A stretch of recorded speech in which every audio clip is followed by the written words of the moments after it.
मेरे प्यारे बच्चों, गुड मॉर्निंग। उम्मीद है सभी लोग स्वस्थ होंगे, सुखी होंगे। क्लास 8 हिंदी। देखिए बेटा, पिछली क्लास में हम लोग क्या पढ़े थे? सर्वनाम पढ़े थे। हिंदी 1 चल रहा था ना, और हिंदी 1 में हम लोगों ने सर्वनाम पढ़ा कि सर्वनाम किसे कहते हैं, सर्वनाम के कितने भेद होते हैं, कितने प्रकार के होते हैं, फिर उन भेदों में क्या पहचान है, क्या उसके उदाहरण, ये सब हम लोग पढ़े बेटा। ठीक है, आज जो हम लोग को पढ़ना है वो है अगला चैप्टर, विशेषण। ठीक है, आज हम लोग पढ़ेंगे क्लास 8 हिंदी 1 चैप्टर नंबर 8 विशेषण। ठीक है, देखिए तो विशेषण बचपन से पढ़ते आए हो ना कि विशेषण किसे कहते हैं? तो विशेषण नाम से स्पष्ट होता है ना कि विशेषण मतलब क्या? विशेषता बताए। जो शब्द विशेषता बताए वो क्या है? विशेषण है। ठीक है, जैसे मान लो राम जाता है, यह एक वाक्य है, लेकिन मैं कहूँ कि राम लंबा है, राम ईमानदार है, राम छोटा है, राम मोटा है। तो ये छोटा है, मोटा है, लंबा है, ईमानदार है, ये सब क्या है? विशेषता है। किसकी विशेषता है? राम की विशेषता है।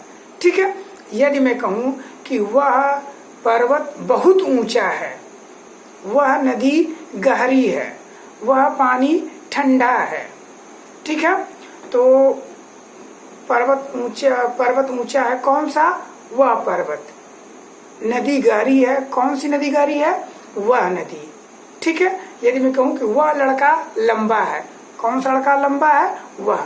तो इस प्रकार हम देख रहे हैं कि वाक्य में जो विशेषता बताई जा रही है वह, जैसे पिछले वाक्य में किसकी थी? राम की थी। तो राम क्या है? संज्ञा है। वह, यह सब क्या है बेटा? सर्वनाम है। अर्थात विशेषण जो है वो विशेषता तो बताएगा ही बताएगा, वे शब्द जो विशेषता बताएं।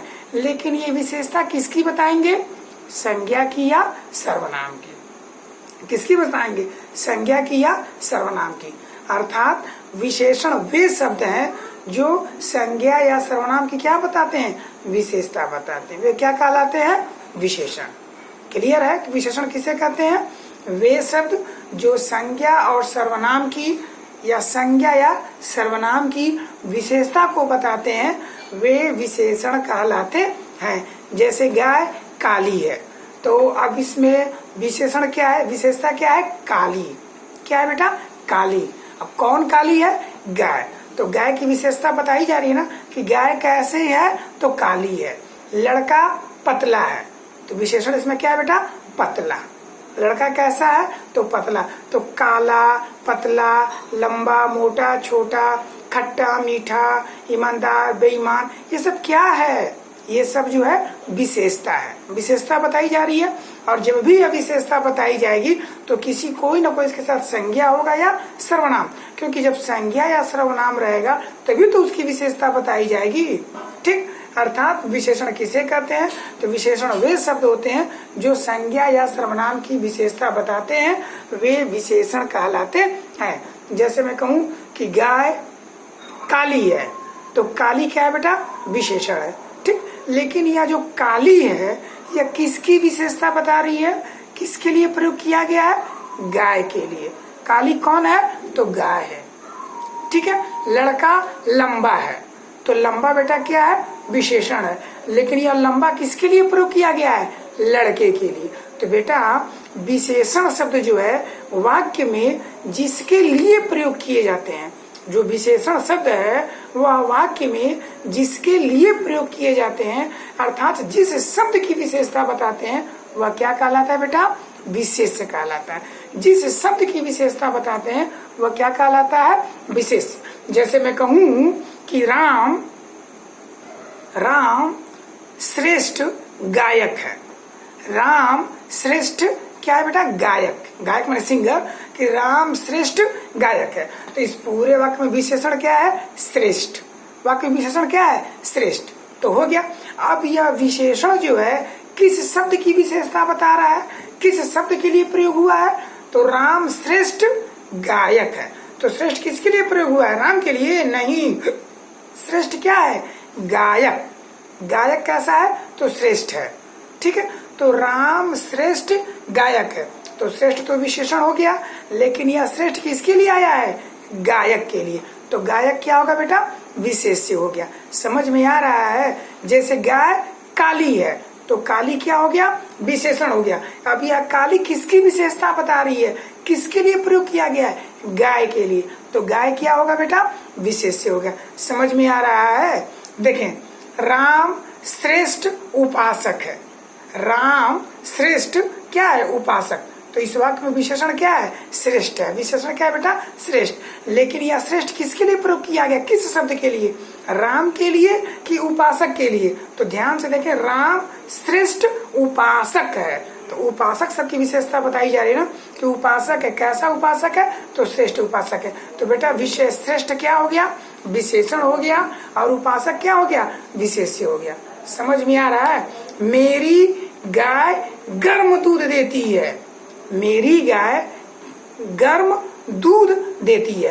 तो बेटा इस वाक्य में विशेषण क्या है? गर्म। वाक्य में विशेषण क्या है? गर्म।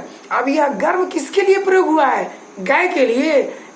हाँ, कि मेरी गाय गर्म नहीं, किसके लिए प्रयोग हुआ है? गर्म दूध के लिए, कि मेरी गाय गर्म दूध देती है। तो गर्म तो विशेषण हो गया। और यह विशेषण किसके लिए प्रयोग किया गया है? दूध के लिए। तो दूध क्या होगा बेटा? विशेष्य हो गया। ठीक है, मैंने सिंपल सा समझे कि जो शब्द संज्ञा या सर्वनाम की विशेषता बताएगा वह विशेषण कहलाएगा। क्लियर है? ठीक। अब विशेषण शब्द जिस शब्द की विशेषता बताते हैं, जिस शब्द के लिए वाक्य में प्रयोग किए जाते हैं, उन्हें क्या कहते हैं? विशेष्य कहते हैं। ठीक। अर्थात देखा जाए तो एक प्रकार से जो संज्ञा और सर्वनाम होते हैं वही क्या होते हैं? विशेष्य होते हैं। क्लियर है? विशेषण और विशेष में कहीं किसी को कोई डाउट है? मेरी गाय काली है तो काली क्या हो गया बेटा? विशेषण हो गया। यह काली किसके लिए आया है? गाय के लिए। तो गाय क्या होगा बेटा? विशेष्य होगा। काले मोजे, तो काले क्या होगा बेटा? विशेषण। काला किसके लिए आया है? मोजे के लिए। तो मोजे क्या होगा बेटा? विशेष्य हो गया। ठीक है, देखें, वह आदमी बूढ़ा है तो बूढ़ा बेटा क्या हो गया? विशेषण। और बूढ़ा किसके लिए आया है? आदमी के लिए, कि वह आदमी बूढ़ा है तो आदमी क्या होगा बेटा? विशेष्य होगा। तो विशेषण और विशेष में आप किसी को कहीं कोई डाउट नहीं है? क्लियर होगा कि जो शब्द संज्ञा और सर्वनाम की विशेषता बताते हैं, संज्ञा या सर्वनाम की विशेषता बताते हैं, वे विशेषण कहलाते हैं। और विशेषण जिन शब्दों की विशेषता बताते हैं, अर्थात जिन शब्दों के लिए वाक्य में प्रयोग हुए रहते हैं, वे क्या कहलाते हैं? विशेष्य कहलाते हैं। ठीक है, चलो अब हम पढ़ेंगे बच्चों कि विशेषण के प्रकार, कि विशेषण कितने प्रकार के होते हैं। तो बेटा विशेषण जो है 4 प्रकार के होते हैं। कितने प्रकार के होते हैं? 4 प्रकार के होते हैं। यदि संज्ञा और सर्वनाम की गुण की विशेषता बता रहा है, गुणवाचक विशेषण। ठीक है, यदि संज्ञा और सर्वनाम की विशेषता संख्या के संदर्भ में बता रहा है तो संख्यावाचक विशेषण।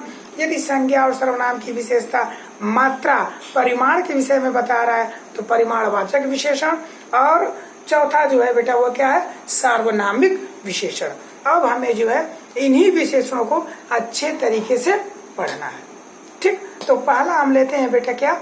गुणवाचक विशेषण। क्या है? गुणवाचक विशेषण। कि गुणवाचक विशेषण किसे कहते हैं? तो नाम से ही स्पष्ट है। क्या? क्वालिटेटिव, माने जो गुण को बताए। तो बेटा अब तक तुम लोग यही जानते हो कि गुण माने केवल गुण, ऐसा नहीं है। गुण में गुण भी आएगा, दोष भी आएगा, अच्छाई भी आएगी, बुराई भी आएगी, स्वाद भी आएगा, रंग भी आएगा, आकार भी आएगा, सब कुछ आएगा। ठीक, अब ये गुण किसका बताएंगे? तो संज्ञा या सर्वनाम का। अब आते हैं बेटा कि गुणवाचक विशेषण किसे कहते हैं। तो देखें, वे विशेषण शब्द जो संज्ञा या सर्वनाम के गुण का बोध कराते हैं। वे विशेषण शब्द जो संज्ञा या सर्वनाम के गुण, दोष, आकार, अवस्था, स्वाद, रंग, गंध इत्यादि गुण की बातों का बोध कराते हैं, उनके गुण के विषय में जानकारी देते हैं, उनके गुण की विशेषता बताते हैं, वे क्या कहलाते हैं? गुणवाचक विशेषण कहलाते हैं। एक बार बुक की परिभाषा देख लिया जाए। देखें, संज्ञा या सर्वनाम के गुण, रंग, काल, स्थान, दशा, आकार, दोष, अवस्था, स्वाद आदि का बोध कराने वाले विशेषण को गुणवाचक विशेषण कहते हैं। गुण में क्या क्या आएगा बेटा? उसमें गुण, रंग, मैंने बताया ना कि गुण भी आएगा, दोष भी आएगा, स्थान, रूप, अवस्था, आकार, दशा, गंध, दिशा, स्पर्श, स्थिति, इन सब का बोध होगा। नाम से ही स्पष्ट है गुणवाचक विशेषण, अर्थात वह विशेषण शब्द जो संज्ञा सर्वनाम के गुण संबंधी विशेषता को बताएं गुणवाचक विशेषण कहलाएंगे। अब गुण में क्या आएगा? गुण आएगा, दोष आएगा, आकार आएगा, अवस्था आएगा, काल आएगा, दिशा आएगा, ठीक है बेटा, स्थान आएगा, रंग आएगा, रूप आएगा, ये सब क्या है? गुणवाचक विशेषण। देखिए बुक में दिया है कि सीमा की साड़ी नीली है, तो नीली रंग बता रहा है ना। अजय सबसे गोरा लड़का है, रूप बता रहा कैसा है? गोरा है। वे लोग पंजाबी हैं, देखिए स्थान बता रहा ना, हम लोग क्या है? गोरखपुरी हैं। वे क्या है? पंजाबी हैं। वे क्या है? रसियन है। वे क्या है? अमेरिकन है। ये सब क्या है? ये सब गुणवाचक विशेषण है। ठीक, यह लड़का बुद्धिमान है, तो लड़का क्या है बेटा? बुद्धिमान, गुण को बता रहा ना। अब देखें इसमें दोष भी आएगा, जैसे वह लड़का बेईमान है, तो बेईमान क्या है? गुणवाचक विशेषण है। ठीक, देखिए गुणवाचक विशेषण में क्या क्या आएगा बेटा? गुणबोधक, जैसे भोला, ईमानदार, बुद्धिमान इत्यादि। दोषबोधक, जैसे मक्कार, बुरा, बेईमान इत्यादि। केवल मैं दो दो पढ़ रहा हूँ बेटा, बाकी ध्यान से पढ़ेंगे। देखिए स्थान बोधक में वह चीनी है, वह ग्रामीण है, वह शहरी है, वह भारतीय है, वह पंजाबी है, वह हैदराबादी है, वह लखनवी है। क्लियर है? रूपबोधक गोरा, काला, आकर्षक। अवस्था बोधक बूढ़ा, जवान। आकार बोधक गोल, लंबा, चौड़ा। दशा बोधक बीमार, निरोगी। गंध बोधक गंधहीन, खुशबूदार, बदबूदार। दिशा बोधक पूर्वी, पश्चिमी। स्पर्श बोधक मुलायम, कठोर। स्थिति बोधक पिछला, अगला। क्लियर बेटा? अर्थात जो विशेषण शब्द अपने संज्ञा या सर्वनाम की गुण संबंधी विशेषता को बताते हैं वे गुणवाचक विशेषण कहलाते हैं। और गुण में क्या क्या आएगा? जितना मैं अब तक पढ़ा हूँ वह सब गुण में आएगा।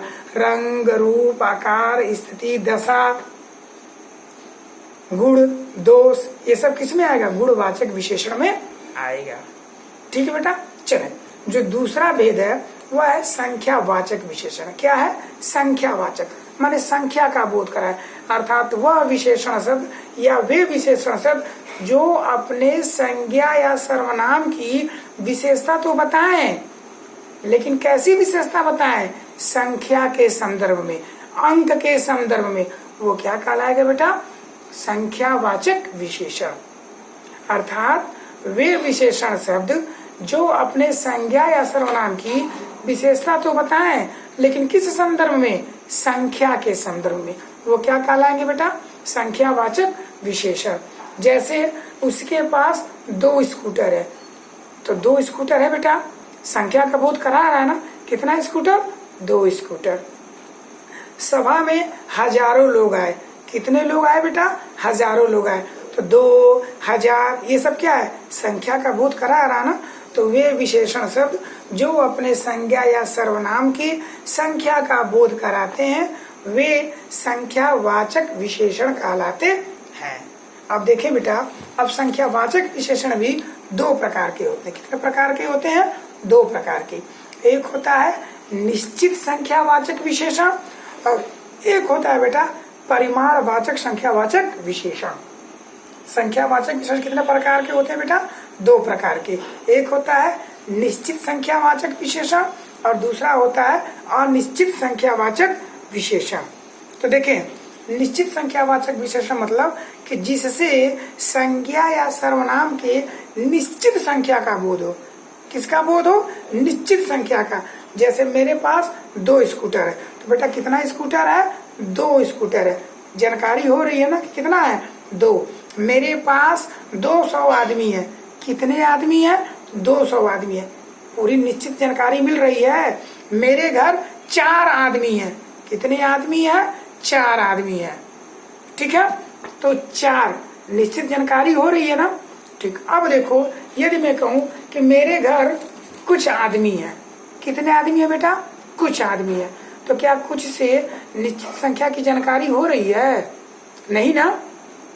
ये कहूं कि मेरे पास हजारों लोग हैं, कितने लोग हैं?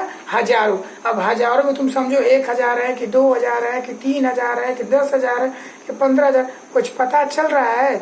नहीं ना। तो ये सब क्या होंगे बेटा? अनिश्चित संख्या वाचक विशेषण। अर्थात जो विशेषण शब्द संज्ञा और सर्वनाम की निश्चित संख्या का बोध कराते हैं वे निश्चित संख्या वाचक विशेषण कहलाते हैं, और जो विशेषण शब्द संज्ञा या सर्वनाम की निश्चित संख्या का बोध नहीं कराते हैं वे क्या कहलाते हैं? अनिश्चित वाचक संख्या, अनिश्चित संख्या वाचक विशेषण। जैसे यदि मैं कहूं 4 पाठ पढ़ लो, तो कितना पाठ पढ़ लो? 4 पाठ, तो ये तो निश्चित है ना। लेकिन यदि मैं कहूं अरे कुछ पाठ पढ़ लो, तो कितना पढ़ लो? कुछ पाठ पढ़ लो। कुछ क्लियर हो रहा है कि कितना पढ़ लूं? नहीं ना। यदि मैं कहूं कि मुझे 5-10 रुपए दे दो, भाई ये कितना रुपए दे दो? तो 5-10, 5 दूं कि 10 दूं कि 15 दूं कि 25 दूं, कुछ क्लियर हो रहा है? नहीं। 5-10 दे दो। कितने लोग आए थे? हाँ 10-12 लोग आए थे। तो अब 10 लोग आए थे कि 12 लोग आए थे कि 11 लोग आए थे कि 10, 12, 22 लोग आए थे, कोई निश्चित जानकारी नहीं हो रही है। जब निश्चित संख्या का बोध होगा तो निश्चित संख्या वाचक विशेषण, और जब निश्चित संख्या का बोध नहीं होगा तो अनिश्चित संख्या वाचक विशेषण होगा। क्लियर बेटा? देखें, अब हम चलते हैं विशेषण का जो तीसरा भेद है। तो बेटा जो तीसरा भेद है वह है परिमाण वाचक विशेषण। क्या है बेटा? परिमाण वाचक। जैसे कुछ चीजें होती हैं जिनको हम गिन लेते हैं तो वो संख्या में आती हैं, लेकिन कुछ चीजें होती हैं जिनको हम गिनते नहीं हैं बल्कि उनकी मात्रा को क्या करते हैं? नाप करते हैं, तोलते हैं, या कोई एक निश्चित मापन होता है उसी मापन से मापते हैं। बेटा पेट्रोल डीजल तुम भरवाते हो गाड़ी में, चाहे कहीं पेट्रोल डीजल, क्या तुम उसको गिन सकते हो? क्या गिनते हो पेट्रोल डीजल? नहीं ना। बल्कि पेट्रोल डीजल को क्या करते हो? एक मापन है, उस मापन के द्वारा क्या करते हो? मापते हो कि 1 लीटर, 2 लीटर, 3 लीटर, 4 लीटर, मापते हो ना। अब मान लो आटा है, तो क्या आटा को गिनते हो? नहीं, माप लेते हो, नाप लेते हो कि तौल लेते हो। 1 किलो है, 2 किलो है, 3 किलो है, 4 किलो है। तो बेटा जिस चीज को गिन सकते हैं तो वो तो संख्या वाचक में आएगा, लेकिन जिसको हम गिन नहीं सकते, जो मात्रा में होती है, वह बेटा किसमें आएगा? तो वह परिमाण वाचक संख्या विशेषण में आएगा। वह किसमें आएगा? परिमाण वाचक विशेषण। कितने आएगा बेटा? परिमाण वाचक विशेषण। अब परिमाण वाचक विशेषण क्या होता है? अर्थात वे विशेषण शब्द जो संज्ञा या सर्वनाम की मात्रा का बोध कराते हैं। किसका बोध कराते हैं? मात्रा कि कितनी मात्रा है। ठीक है। यदि संख्या का बोध कराएंगे तो संख्या वाचक हो जाएगा, लेकिन वे विशेषण शब्द जो संज्ञा या सर्वनाम के मात्रा का बोध कराते हैं वे क्या कहलाएंगे? परिमाण वाचक विशेषण कहलाएंगे। तो बेटा इसमें भी 2 प्रकार के परिमाण वाचक विशेषण होंगे। एक होगा निश्चित परिमाण वाचक और एक होगा अनिश्चित परिमाण वाचक। अर्थात जो निश्चित मात्रा का बोध कराए वो निश्चित परिमाण वाचक, और जो निश्चित मात्रा का बोध न कराए वो क्या कहलाएगा? अनिश्चित परिमाण वाचक। जैसे मैं कहूँ कि मुझे 4 किलो चीनी दे दो, कितना चीनी दे दो? 4 किलो। तो निश्चित मात्रा बोध हो रही है ना कि कितना? 4 किलो। तो निश्चित परिमाण वाचक विशेषण हो गया। लेकिन यदि मैं कहूँ कि मुझे थोड़ा आटा दे दो, कितना आटा दे दो? थोड़ा। तो बेटा थोड़ा में निश्चित मात्रा का बोध हो रहा है? 1 किलो की, 2 किलो की, 100 ग्राम, 50 ग्राम की, 10 किलो, 5 किलो, कुछ बोध नहीं ना हो रहा है। ठीक है। मुझे 10 किलो तेल, मुझे 10 किलो क्या दे दो? दाल दे दो। मुझे थोड़ा दाल दे दो, बहुत ज्यादा दाल दे दो, थोड़ा सा चावल दे दो और बहुत ज्यादा चावल दे दो। तो बेटा यदि निश्चित मात्रा का बोध हो रहा है कि 10 किलो चावल दो, 5 किलो चावल दो, तब तो निश्चित परिमाण वाचक होगा। लेकिन यदि निश्चित मात्रा का बोध ना हो कि कुछ चावल दे दो, थोड़ा चावल दे दो, अधिक चावल दे दो, तो यह क्या कहलाएगा? अनिश्चित परिमाण वाचक विशेषण। क्या कहलाएगा बेटा? अनिश्चित परिमाण वाचक विशेषण। क्लियर है सबको? एक बार देखें, एग्जाम्पल देख लें। जैसे मान लो मैं कहूँ क्या कि 5 किलो चीनी दो, तो कितनी चीनी दो बेटा? 5 किलो। निश्चित मात्रा का बोध हुआ तो निश्चित परिमाण वाचक। लेकिन यदि मैं कहूँ थोड़ा चीनी दे दो, तो थोड़ा मान कितना? निश्चित मात्रा का बोध हो रहा है? नहीं ना। तो क्या होगा? वह होगा बेटा अनिश्चित परिमाणवाचक विशेषण। क्लियर है? चल, तो हम लोग विशेषण के 3 भेद को पढ़ लिए। गुणवाचक विशेषण, संख्यावाचक विशेषण, परिमाणवाचक विशेषण। अब जो है अगला बेटा पढ़ना जो सबसे महत्वपूर्ण है वह है बेटा क्या? सार्वनामिक विशेषण। क्या है? सार्वनामिक विशेषण। देखिए बेटा, सर्वनाम संज्ञा के स्थान पर प्रयोग किए जाते हैं। जैसे वह जाता है, वह खाता है, वह आता है, वह रोता है, सब सर्वनाम है। यह हुआ। लेकिन बेटा जब सर्वनाम के तुरंत बाद हम संज्ञा का प्रयोग करते हैं। किसका प्रयोग करते हैं? संज्ञा का।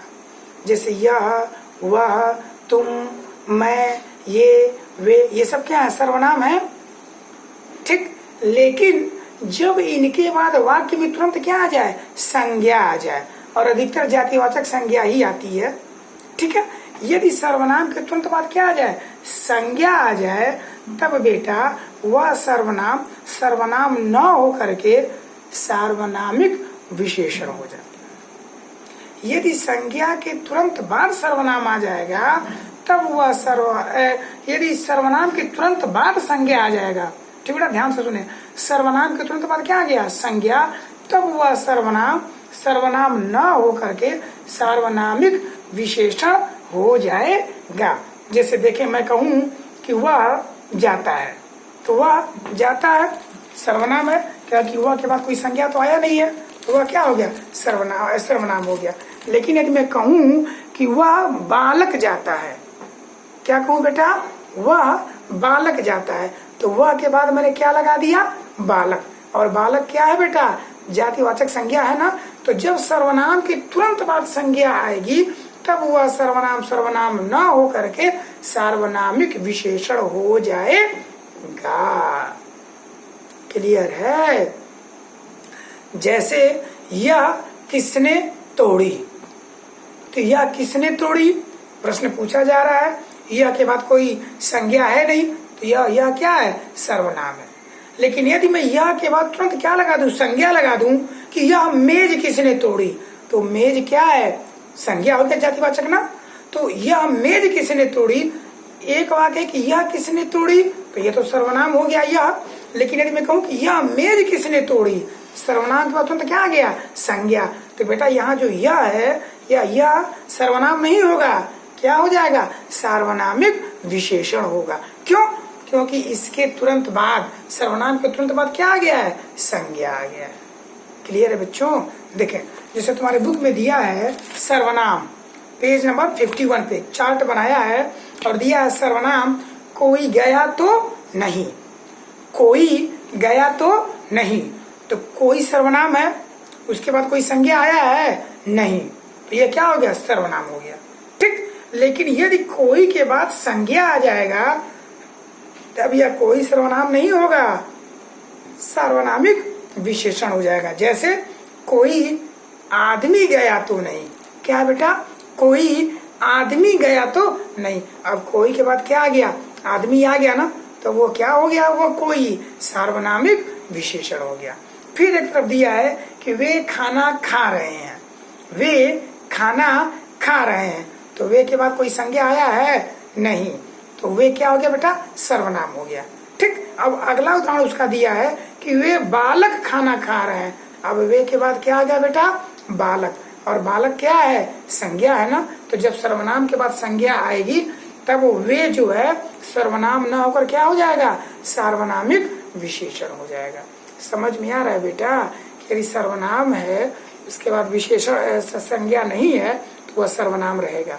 लेकिन यदि सर्वनाम के तुरंत बाद संज्ञा आ जाएगी तो वह क्या हो जाएगी? सार्वनामिक विशेषण। वह जाता है सर्वनाम है। लेकिन यदि मैं कह दूंगा कि वह बालक जाता है तो वह क्या हो जाएगा? सार्वनामिक विशेषण हो जाएगा। क्लियर है? बुक में बेटा और ध्यान से अच्छे से पढ़ लेंगे। ठीक है। इंग्लिश में तुम लोग पढ़ते हो ना degree, positive degree, comparative degree, super क्या पढ़ते हो, सुपरलेटिव डिग्री पढ़ते हो ना, पॉजिटिव, कंपैरेटिव और क्या पढ़ते हो बेटा, सुपरलेटिव डिग्री, 3 डिग्री पढ़ते हो ना। तो बेटा हिंदी में भी विशेषण की 3 अवस्थाएं होती हैं। कितनी अवस्थाएं होती हैं? 3। मूलावस्था, उत्तरावस्था, उत्तमावस्था, माने गुड, बेटर, बेस्ट। जब एक व्यक्ति की बात हो रही है तो वहां जिस विशेषण का प्रयोग होता है बेटा, वह विशेषण की मूलावस्था होती है। जैसे राम सुंदर है, श्याम सुंदर है, एक व्यक्ति की बात हो रही है तो मूलावस्था है सुंदर। लेकिन जब 2 वस्तुओं में तुलना किया जाता है, जहां पर 2 लोग हों, चाहे 2 व्यक्ति हो, चाहे वस्तु हो, चाहे प्राणी हो, कुछ भी हो, जहां 2 लोगों में तुलना किया जाएगा बेटा, तो वहां पर विशेषण की उत्तरावस्था का प्रयोग करता है। किसका अवस्था का? उत्तरावस्था का। जैसे राम श्याम से अधिक सुंदर है, राम श्याम से क्या है? अधिक सुंदर है। यहाँ 2 लोगों में तुलना किया गया ना, अधिक सुंदर है, ठीक। और यदि 2 से अधिक लोगों में तुलना किया जाएगा तो वहां पर बेटा क्या होगा? उत्तमावस्था। क्या होगा बेटा? उत्तमावस्था। जैसे राम सबसे सुंदर है, राम सुंदर है, केवल एक का प्रयोग है मूलावस्था। लेकिन जब 2 में होगा कि राम श्याम से अधिक सुंदर है, तो वहां पर क्या है बेटा? उत्तरावस्था। लेकिन जब कई लोगों में तुलना किया जाए और किसी एक को सबसे बढ़िया बताया जाए तो वो क्या है? उत्तमावस्था। जैसे राम सबसे सुंदर है, तो यह क्या है बेटा? उत्तमावस्था, ठीक। अब कैसे इसकी पहचान की जाती है? तो हिंदी में बेटा मूलावस्था से यदि उत्तरावस्था बनाना है तो उसमें तर लगा देते हैं। क्या लगा देते हैं? तर। जैसे महान है मूलावस्था, अब महान से में उत्तरावस्था बनाना है तो हम उसमें क्या लगा देंगे? तर, महानतर। क्लियर है? लघु है, लघु मूलावस्था है, और लघु से जो है हमें अब क्या बनाना है? उत्तरावस्था, तो उसमें क्या लगा देंगे? तर। तो क्या हो जाएगा बेटा? लघुतर। समझ में आ रहा है? ऐसे ही तीसरी जो अवस्था है क्या? मूलावस्था। तो ये उत्तमावस्था। तो यदि हमें किसी शब्द से, किसी विशेषण शब्द से उसका उत्तमावस्था बनाना है तो हम उसमें क्या जोड़ेंगे बेटा? तम जोड़ेंगे। क्या जोड़ेंगे? तम। जैसे महान है तो महान से में उत्तमा बनाना है तो क्या हो जाएगा? महान तम। लघु है और लघु से हमें क्या बनाना है बेटा? उत्तमावस्था, तो क्या हो जाएगा? लघु तम। क्लियर है? अर्थात हिंदी में भी विशेषण की 3 अवस्थाएं होती हैं, मूलावस्था, उत्तरावस्था और उत्तमावस्था। मूलावस्था जो अपने मूल रूप में रहता है, और उत्तरावस्था हम क्या करते हैं कि उसमें तर लगा देते हैं। क्या लगा देते हैं? तर। सुंदर सुंदरतर, महान महानतर, लघु लघुतर। और उत्तमावस्था हम क्या करते हैं बेटा कि उसमें तम लगा देते हैं। क्या लगा देते हैं? तम। अर्थात महान है तो महानतम, लघु है तो लघुतम, सुंदर है तो सुंदरतम, ठीक है। मूलावस्था का प्रयोग एक के लिए किया जाता है, उत्तरावस्था का प्रयोग जब 2 लोगों में तुलना किया जाए तब किया जाएगा, और उत्तमावस्था का प्रयोग जब कई लोगों में किया जाए तब किसका प्रयोग करते हैं बेटा? उत्तमावस्था का प्रयोग करते हैं। क्लियर है? चलें इसको पढ़ लेंगे बेटा। इसके बाद तुम्हारे बुक में दिया है कि क्या संज्ञा से, सर्वनाम से, क्रिया से, अव्यय से क्या बनाना? विशेषण बनाना। क्या बनाना बेटा? विशेषण। तो बेटा विशेषण मतलब वही ना होता है कि जो क्या बताए? विशेषता बताए। किसकी विशेषता बताए? संज्ञा या सर्वनाम की। तो हमें जिस शब्द का भी विशेषण बनाना होगा तो हम उस शब्द के उस रूप का चयन करेंगे जो क्या बताए? उस शब्द की विशेषता बताए। यह सिंपल सी पहचान है कि विशेषण का हम वाक्य में प्रयोग करते हैं ना विशेषता बताने के लिए।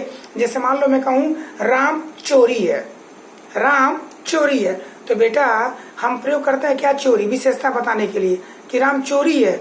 चोरी से विशेषता प्रकट हो रही है कि चोर से, राम चोर है, चोर से प्रकट हो रही है ना, तो चोरी का विशेषण क्या होगा? चोर होगा। समझ में आ रहा है बेटा? देखें वह